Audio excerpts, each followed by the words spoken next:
Alright, so we're starting section 2.4, which is basically something known as, oops, let me change that to a different pen here. Oop, there we go. 2.4, Existence and Uniqueness.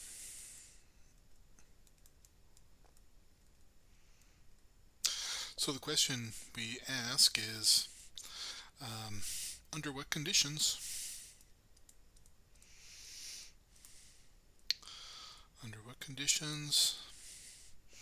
can we guarantee that a differential equation has a solution? If it has a solution,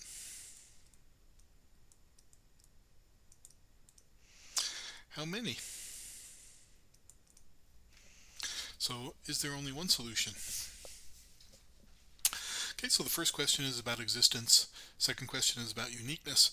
And before we go further, I think it would probably be helpful to look at an example of a differential equation which may not have a solution, or it may have an infinite number of solutions.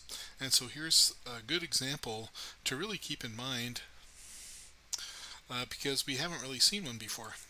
Example,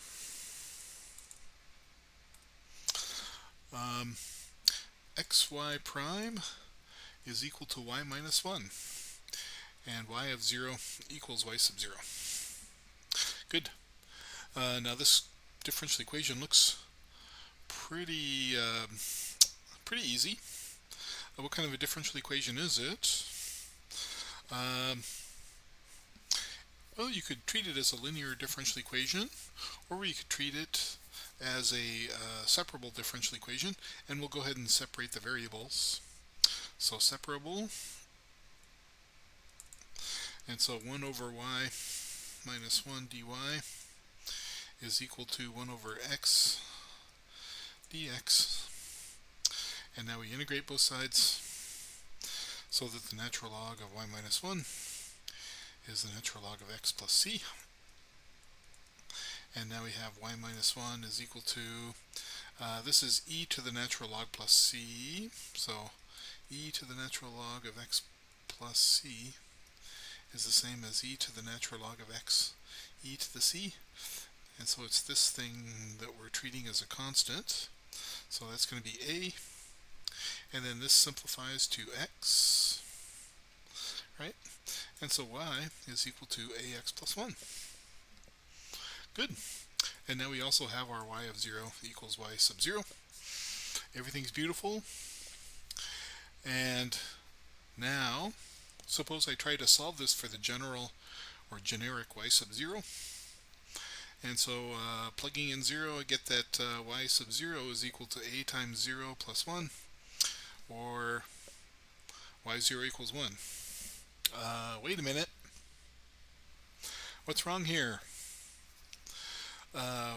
We shouldn't have that y0 is a specific number, because y0 was arbitrary. But now we're saying that y0 has to be 1. Well, let's take a look at the graph of this function. What does this function look like? Well, in the xy plane, this is a function that goes through the point 1 and has slope a.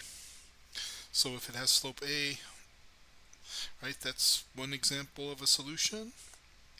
That's another example of a solution. That's another solution. That's another solution. This is another solution. This is another solution. Okay, you're getting the idea. So what we're seeing here is that if the y sub 0 is equal to 1, then how many solutions do you have?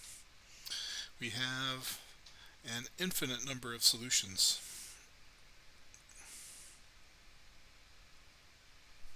And if y sub 0 is not equal to 1, right, that means that we can't solve this equation at all. There is no solution.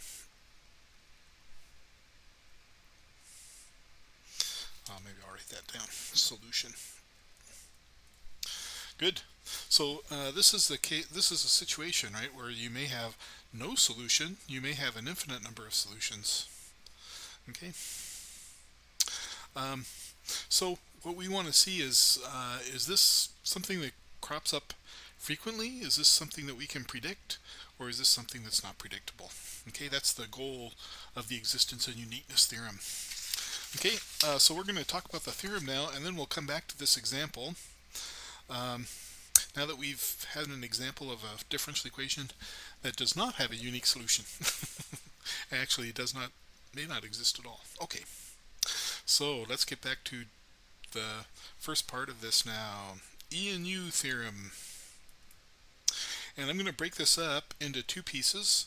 Part one is the linear first order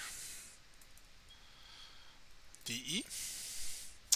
Okay, and we all remember what that is. Y prime plus P of t times y is equal to g of, that's a y,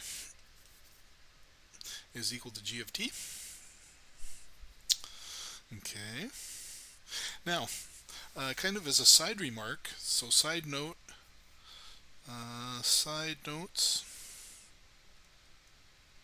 before we say the theorem, we want to actually see how we compute the solution to this. So remember that the integrating factor is the first thing that you compute, and so you compute that by taking e to the integral p of t dt. Oh, by the way, I'm missing something here. I need my initial condition. Okay. And so now getting back to this integrating factor, this is the integrating factor. If I can integrate this, that means that it's possible for me to solve this equation. So when is this integral not, or when can I not integrate that? Or I guess another way to say that is, when can I guarantee that the integral will exist? Do you remember that? In fact, if P of t is continuous, and we're assuming it's continuous on an interval containing t naught, then the integral of P of t dt exists and is differentiable, in fact. So it's going to be continuous as well. Okay. Now, what do I do after that? After that, I multiply both sides by my integrating factor, and then I integrate g of t times e to the integral p of t dt, right? And so we just showed that this function was going to be continuous because its exponent is going to be a continuous function. And then when am I going to be able to guarantee that this entire function is continuous? Well, that's going to be when g is continuous, okay?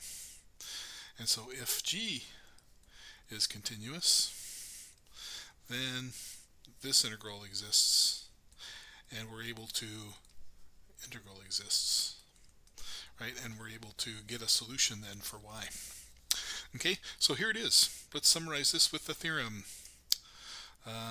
So our theorem is, for first order linear differential equations, let I be an open interval. My penmanship isn't very good this afternoon. Let I be an open interval containing t naught and the largest interval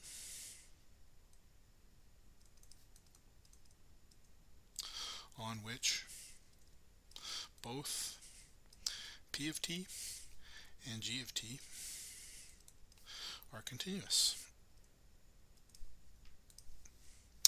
Then there exists a unique solution. Do you recognize this notation? This is maybe some new math notation. The backwards E says there exists, and the exclamation point is a unique solution, and the solution is valid on all of I. Good. Done. Well, this is the linear first order differential equation example. And so we're going to break the video up now. In the next video, we're going to talk about the general existence and uniqueness theorem. And then we'll talk about